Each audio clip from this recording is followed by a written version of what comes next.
Dan, thanks so much for taking the time to do this. I appreciate it. Nope. You're more than welcome. But All right. Well, I want to talk to you a bit about your background and your upbringing. So, tell me a bit about your background and your upbringing. well, Dimitri, I mean, I grew up on a small 120-acre farm.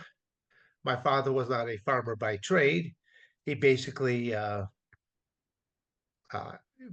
purchased and or inherited the farm because I mean he got the Severn family farm price for it, um, and it was his father's.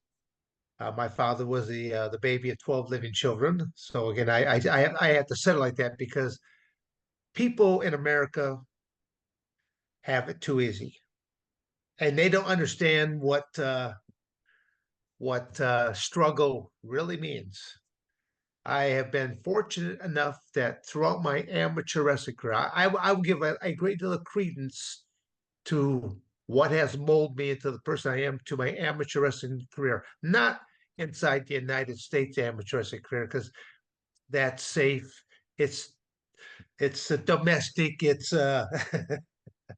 you know, it's when you do international wrestling, freestyle Greco-Roman, and you travel to different countries, and it's here. This is by let me reintegrate my very first international experience ever. I'm part of a 16 to 18 year old foreign exchange student type of program, and the U.S. team travels to Turkey, and we have several different matches around the countryside. And my first match, again, this is 16 to 18 year olds of age. My first opponent is a 35-year-old military man. Buzz cut, meanness, ugliness, and hatred all intertwined as he just stalking back and forth because he can't wait to get a piece of this weenie looking American. I got longer hair at that time. Well, of course, it was dark hair at that time. So I tell people that I'm still Dan Severn. I just don't use just from in number 45 anymore. So it's it's the very in the opening seconds of the match, he does that what's known as a collar tap, where he reaches up to just grabs the back of your head, and he just basically grabs a wad of hair and does a headbutt, splitting my eyebrow open, and then to add insult to injury, he rips a wad of hair out of my head and then just flings it on the ground. And as I've got my hand up against my eyebrow, blood is trickling on it down. I'm looking at the referee like the match is done. My opponent should be disqualified for unsportsmanlike conduct. Well, we're not in Kansas City there anymore, Toto. We're in his country, his backyard. He's probably related to the referee. The referee simply just steps in between us, kicks the tuft of hair out of the way, and cautions me for passivity. I'm stalling. These matches were three-minute periods in length, 9-minute matches, and they're again in this time of amateur wrestling because these rules have changed as well for blood. Back then, you didn't stop for a bloody nose or a bloody lip. You kept wrestling because you had a handkerchief inside your wrestling singlet that you simply reached in, grabbed out, wiped off, shoved right back in, and you keep on going. So this, the basis that this my opponent did this to me. Now the referee is going to simply allow him to get away with it. It kind of motivated me to hit him with one of my most vicious double leg takedowns ever. To where, I mean, I speared him hard. I knocked the wind out of him as he goes belly down onto the ground. I hit him with what's known as a crossface. You take the bony portion of the arm and you just zap across this nice soft facial tissue. And as I zapped across his nose, stuff like that, I knew I broke his nose because I got blood coming out onto my arm. But then a few seconds later, I feel him chomping, biting into my forearm, trying to take out a chunk of US grade A. And at that point in time, my cheese slid off this cracker. And I'm thinking to myself, they're going to bury you out in the sand dunes here a little bit later today because as I reached down and grabbed my own wrist, I started rolling right up because I'm going to jam that little short piece of cartilage to if there is a brain inside of that black hole space he calls a head. And as I'm doing that, I'm feeling snap, crackle, pop, and the referee starts blowing a whistle. He's trying to pull my arm out of place as we're both standing up. Uh, I should say the match continues. I mean, I get penalized for doing an illegal maneuver. I'm showing the fang marks in my forearm. He gets penalized for doing an illegal maneuver. We keep on wrestling. At the end of the first period, again, this all happens in the first period. We've got two more to go after this. At the end of the first period, my referee sends me back to my corner. I'm a bloody mess. Referee sends the Turkish opponent back to his corner. He's a bloody mess. His coach was so infuriated that he was losing to this weenie looking American. He pulls out a stick about the thickness of a broom handle and proceeds to beat his athlete to motivate him. So people tell me when I walked into a cage in the octagon and stuff like that, are you nervous? Are you scared? Nope. I can speak the language and I know the medical practice that is conducted inside the United States. I'm good to go. But most Americans don't understand whatsoever. People just don't understand how nice we have it here. America is truly the land of opportunity. I want to talk to you about sport a bit. Sport has been such an important part of your life. You're still an athlete now. You fought in MMA well past what most athletes fight in MMA. How important is sport to human development? Why is it such a big deal that folks get into sports and get their kids into sports at a young age? I mean, honestly, you got to look at competition is all around us. If people don't understand it, then they are naive beyond my belief. Then I need to twirl this flag a few more times. Okay, but it's life is competition. We compete to get into the best schools. We compete to get the best jobs. We compete to get the best significant other. I mean, it is all competition. And if people don't think that, they're ludicrous in what they're thinking. Life is competition. I look upon it that way. I probably didn't in the beginning because I was just a kid up on a farm, and I simply knew that I love football. Again, I'm kind of bouncing back to one of your earlier questions right there, but I love football more than the sport of wrestling, and I in the fall, I participated in football. In the winter months, I was in wrestling, and in the spring, I was on track and field. So I basically I participated in sports in all three seasons.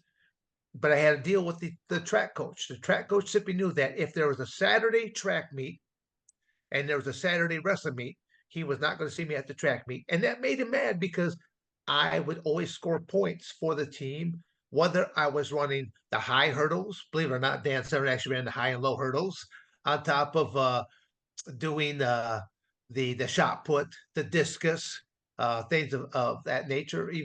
I even did the pole vault early on, but I started to grow so big that the the pole for pole vaulting would not sustain my body weight. So it's like, well, I had to move into other sports sectors. Even did high jump. Be surprised. I jumped 5'4", which was pretty impressive when you stand up there next to that bar. But no, I mean, athletics was a big part of my life, but it should be a great part of anyone's life. When you look at the generation that is coming up now, this is their exercise element. You see those double thumbs just to go in. They have in America, we have the most strongest thumbs in the world. I think that there was a thumb wrestling competition. I think Americans would dominate the world in thumb wrestling. I hope you're sensing a lot of sarcasm here right now because you can.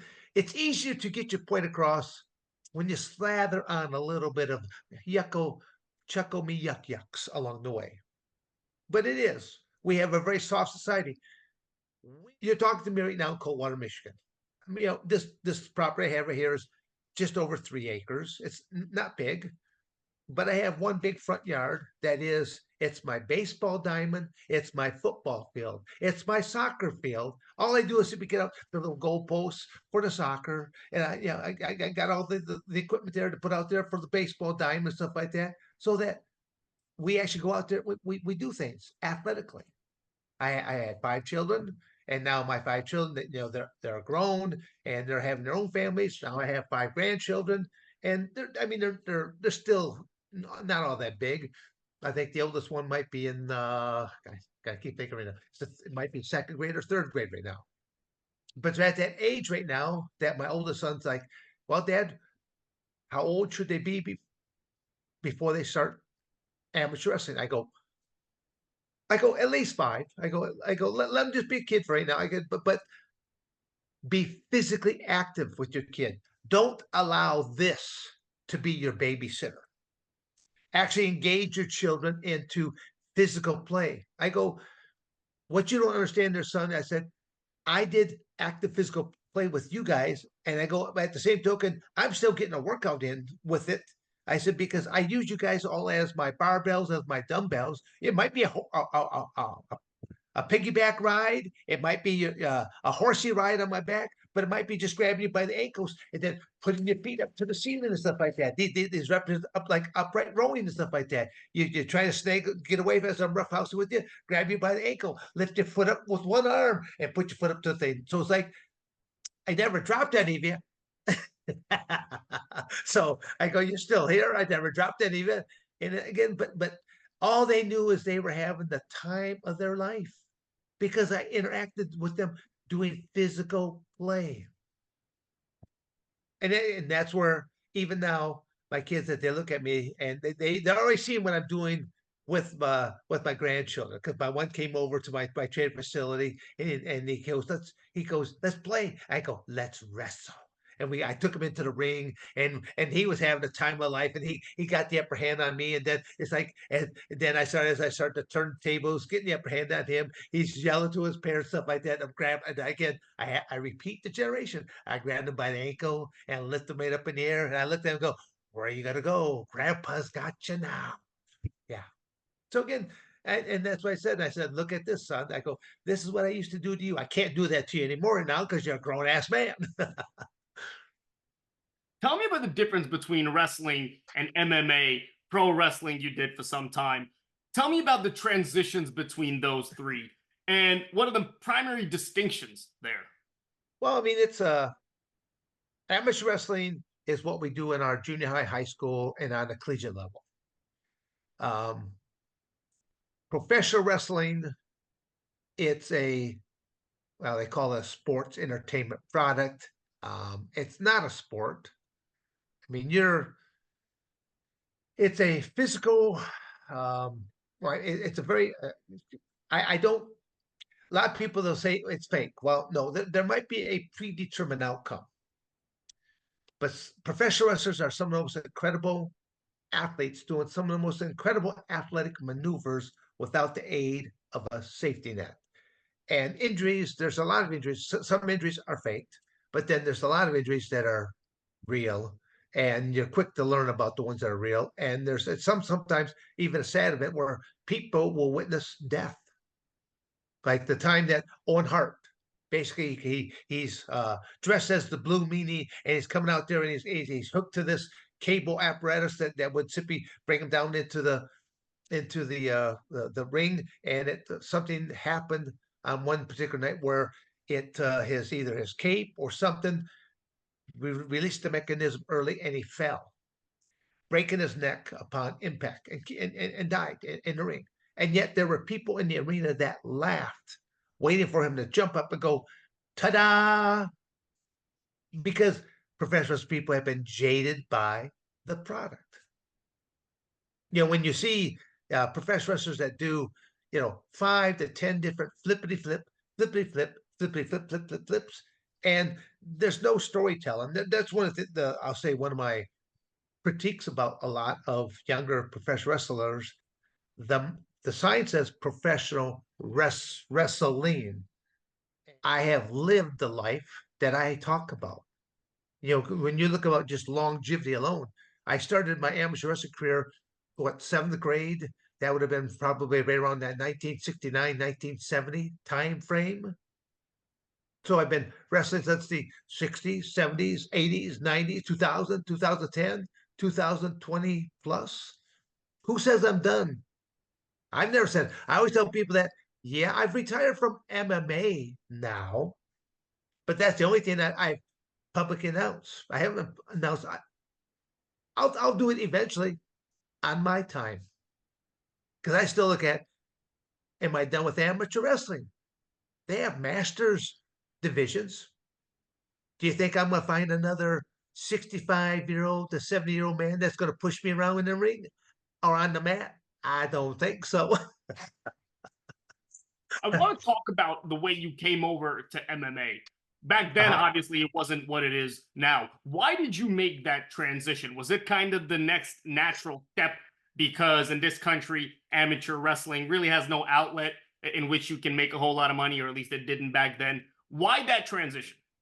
No, I mean, honestly, the what really uh, brought me over to professional wrestling in the first place is that I coached at a couple different places. I coached at Arizona State, assistant wrestling coach to Bobby Douglas. Then I took a job at Michigan State University. So I'm a product of the state of Michigan, born and raised. And then I went to college at Arizona State. I was a student athlete there for 5 years. I took advantage of a redshirt year, took advantage of the educational system. So I tell people I'm a jock with a brain because I had just shy of a master's program when I left there to go to Michigan State. They didn't have the same program, so that's where my master's simply just died on the vine. But even then, even my freshman year, I took so many additional classes. I didn't have to take all these additional classes, but education, it was paid for. Why not leave there with as many tangible skills as possible? My Again, to go back to like my freshman year at Arizona State, I took like a nutrition class because I wanted to know that everything I was putting into my body was going to make me like the ultimate wrestler. I took a physical education class, so I knew I should say it was a weightlifting class, so I could design a program to make myself the ultimate wrestler. The guy was a football coach. It was all everything he taught was always portrayed towards the sport of football. I simply understood what he was talking about. I simply just recreated it for the sport of amateur wrestling. Even inside my own training facility, what I incorporated back then in 1976, I still have inside of my own training facility. I have to train differently now because of the aging athlete. I do train differently now so that I get a combination of some cardiovascular along with strength training as well. The My biggest demon will be the Grim Reaper. Okay, that's who I will do battle with, and that because and then that's what anyone that starts hitting 50 years or older, they start having health issues. That's just a given. You're on the other side of the mountain and you start to slide, and the older you get, it's a slippier slope. And most and you probably are aware of this already. Most um, physicians and that they're just simply going to prescribe more pills, lots and lots of pills. Because I always say that when you finally die, I always say go to that person's medicine cabinet, count up how many different prescriptions are they on, then go to their nightstand and count the additional prescriptions that they are on. Did they die of natural causes, or was that just due to a chemical cocktail? As you can tell, I'm not a big big believer in our big pharmaceutical companies right now. I think they have an ulterior motive for some of us. Yeah, I don't even know if this video is going to getting portrayed because Big Brother might be they're like, oh boy, Dad just said so many things here right now that it's like we can't have someone being a free thinker like this now, can we? I'm okay with it though, as long as you are. Tell me about the most memorable moment in your career. I've had too many. Actually, I have. Um, I already have one book out already, and I'm working on another one, and actually that's part of the title. So it's I've lived too many moments that it is that no again I'm not trying to be braggadocious on that or make it comical or a statement onto it. What I did through high school, what I did in college, what I did post collegiately career, and now it's like now my defining moments are as that's crankety old senior citizen out there. So no, I'm I'm happy. I'm proud. I don't sit back and regale upon what I did. It's simply just it's what I did. Now I simply do, okay, that's great. I did that. Now I move on. I don't simply have to always go back to the fact that look at me back in, 20, 30, 40 years back of what I did. What am I still doing today? And then go, it speaks for itself because I'm all over the social medias. I got stuff that's being posted on a daily basis, and I'll say probably 90+% of what I post is all very positive, motivational type of things. I even have people that tell me that they tune in because they need a daily dose of motivation, and like, dude, you provide it. How do you stay up? And I go, I actually some people have noticed at the gym and that because I have like an anytime fitness type gym membership because I travel so much. I simply know that I can get at the gym. They're located all over. I don't care how big a city is or how small a city is. Anytime gyms are everywhere. I love the fact that I just use my little key card, go on in, get my workout at any time of the day or night. So, but then I'm also pretty creative about designing my own programs for while I'm traveling on the road, while I'm driving down the road in my car. I have a workout routine that I do. So it's most people. What's the biggest New Year's resolution? Get healthier. Yeah, lose weight, get in shape, get healthier. Bottom line, yes, because we've had that from Halloween to Thanksgiving to Christmas and New Year's. Lots and lots of extra calories and not a whole lot of activities, especially always depending upon which state that you're in. Because if it's winter stuff like that, a lot of people become a little bit more of a recluse and they don't really get outside and do things. But to me, it's like going. People say, "Well, I can't get to the gym today." What's wrong with that floor? You can still do push-ups, sit-ups, jumping jacks, burpees, all kinds of stretching type of things. I mean, it's like, what did that floor cost you? Nothing. The same motivation that it takes for you to get in your car, drive over, and go work out. It's the same motivation as simply just rolling out of bed and flopping on the ground and starting off with some type of exercise. So I just everyone looks for excuses for what to do and what not to do. And again, I'm not hurling stones at anyone.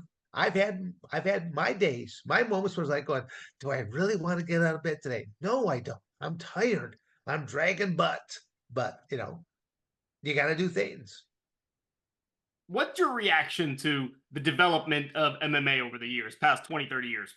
No, it's what the Ultimate Fighting Championship has done is it's remarkable. They've to take the sport. There's been three different ownerships throughout the history of that company, and it's Art Davie. Art Davie was the brainchild. He was the businessman that came up um, with the whole concept. Art Davie doesn't get enough credit. For UFC's got to be proud of what they've done. It especially in the beginning, it was hard because a lot of people it came underneath the scrutiny of a lot of athletic commissions. Because in the beginning it was two men because women weren't competing until the latter 2000s, and it was just two men inside of a cage. And again, people looked at the barbaricness of a cage, but no, it was actually for a safety standard because if it's held in a normal boxing ring was acceptable for boxing, kickboxing, Muay Thai, karate, kung fu. But the reality was, if you're doing this event that involves all kinds of grappling stuff like that, the people could fall through the rope, slide underneath the rope. So the cage concept, but even the UFC should realize that you should not have a 6 foot tall fence. It should be a taller fence because if you're out there and you're competing and you're 6 foot tall and that fence is 6 foot tall, when they shoot from a far end, they're gonna see this bar across your head the entire time. The reason I say that is I made my own cage quite a few years back. It's 8 foot tall. So all you do is see the nice little meshing. The big thick bar is way at top. There's not too many men I know that stand 8 foot tall. But then I have a crow's nest on the outside to where you climb up the ladder, crow's nest to where they can shoot down in and shoot from afar. So I developed my own cage a number of years back. It's again having those uh, industrial arts type of skills of knowing how to cut metal, how to weld metal. Although I did hire an actual welder to do it because I kept thinking, well, I don't want I want to know someone that is doing the job really, really good because I don't want to have say a couple 300-pound men in there and both of them start running towards this wall and 600 pounds with all that momentum. I want to make sure that they stay inside of the cage and they're not out on top of some of the patrons. So Want to get your opinion on Mark Coleman. You heard what happened to Mark Coleman recently. yeah, no, I know Mark, and I'm very aware of a lot of things that has happened. I mean, yeah, I actually think it's very fortunate that Mark was living right next to his parents. Because correct, that he was right next door. So he's living right next door to him. Standing. Yeah. So again, the fact that he was living right next door, and again, I'm a little fuzzy on some of the details as to what woke him, but uh, he we saw the fire break out. The fact that he was able to go into the fire and be able to rescue both of his parents. I mean, that's to me, that's the elements of a hero. He didn't have to do that. I mean, but it's kind of like going, I think that any man or woman really would try to help their parents out if they could, but I mean, he didn't. I know he had no proper equipment on stuff like that. Didn't think about his own safety. Boom, just runs into a burning building. So it just to me, it's that's all we know about it. It almost wish he had some footage of see all the things he had to endure. But he suffered a lot of smoke inhalation and then basically went into a coma for a few days. So yeah, I definitely would look upon Mark Coleman as being a hero for what he did. I mean, it's everyone loves their parents. I don't care how bad you might have been treated a little bit earlier in life. It's like going, you kind of, it's always going to be a kind of a sad note when mom and dad finally go on. So, What are your thoughts on your achievements? If you look back at your career, your time spent in sports, what sticks out the most? What is something that you're particularly proud of? Or what is your view on how your career turned out over time? I mean, honestly, I'm looking at that when my time comes and goes, because everyone wants to know what will you be remembered as, or what you want on your tombstone, or whatever whatever you want to do it. I always tell people that I want people to know that I made a difference, and I made a difference in the good area. And that's how I look at my career. I love the sport of amateur wrestling. I've coached it. I started coaching it in my freshman year in high school. How was that possible that I started? I did. And how much I knew, I just knew what was working for me, but I immersed myself into my high school wrestling coach was a history teacher. And like one of my freshman year in high school, I happened to be turning in a paper one day. So I go up to the desk to turn in a paper. And lo and behold, I see these magazines on the corner of his desk called Amateur Wrestling News. I had never seen this magazine before. I'm like, Coach, I go, do you care if I look at a couple of these magazines? He goes, no problem. Just bring it back when you're done. Okay, we'll do. So that's when my world opened up to me. I started reading these magazines and they started talking about nutrition for the sport of wrestling. They talked about dieting for wrestling. They talked about a lot of new techniques and there was physical aspect, but then there's also the psychological aspects of sports and how to motivate yourself and just the list just went on. That's when I really started to change what I did. I mean, again, my freshman year in high school, our school had a one of these universal weightlifting machine. I basically I lifted every day that was in gym. That if there as long as there wasn't nothing else that was not taking place, that I would participate. But the gym coach knew that I'd be lifting every day that was in there. And literally in my freshman year, for what I couldn't hardly lift, and my goal was I want to lift this entire stack by the end of the year. Oh, I was lifting the entire stack by the end of the year, and that was again just as a freshman. there was actually a point in time, I'll say, during when I was at my strongest aspect, you could put me into a place that had like a lat pull down machine or a seated pull machine, and you could bring me right in there and throw the pin on the entire stack, on the entire stack, and without any kind of warm up, I could go over there and either pull it down or pull it towards me. Now that's power, but that's power specific for the sport of amateur wrestling. These are single legs, these are double legs, these are cradles, these are all these kind of these lat pull downs, these seated pulls, these upright rowing. That's how you're bringing arms, limbs, stuff like that to you. And also, I mean, again, the sport of wrestling, it's two parts. There's a psychological aspect and there's a physical aspect. The first part is all about the physicality. I have to tire you first. The moment I can tire you out of the mat, that's when the mind aspects, the psychological aspect, because in the back of your mind is kind of going, oh my gosh, I'm starting to get tired. I don't know how much time's left on the clock. You start seeing the clock watchers, like, because you can see their eyes, the panic and stuff like that, because they're running out of oxygen. They're losing the match. There's just a great way, a whole psychological way. I'll say that there's more and more weaker minded people than there are of physicality. And it's something that a lot of people, they just have this preconceived idea that no, I can't. No, I can't. Why don't you simply just say, I'll try? You know, that there's a different aspect. That's what I'm trying to instill in my grandchildren that I have here now, just so that yeah, I look at that. I've already told my children, I go, if you allow your father to be a meddling grandparent, I might save you about $250,000 down the road. It's called a full scholarship for your child. Do you really care how your child's education gets paid for, as long as it didn't have to come out of your pocket?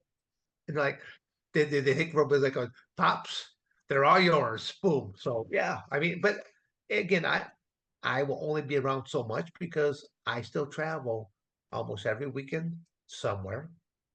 I have a 10,000 square foot training facility here on my property.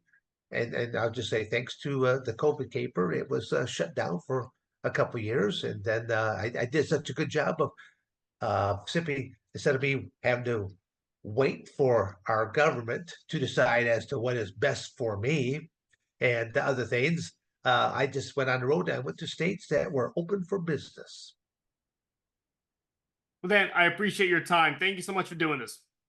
All right. Well, again, if anyone else is intrigued by some of the things that I've had to talk about and want to get in contact me with simply, they can go to the website, thebeast.com, or they can go to my email address, dan@dansevern.com, DANSEVERN.com.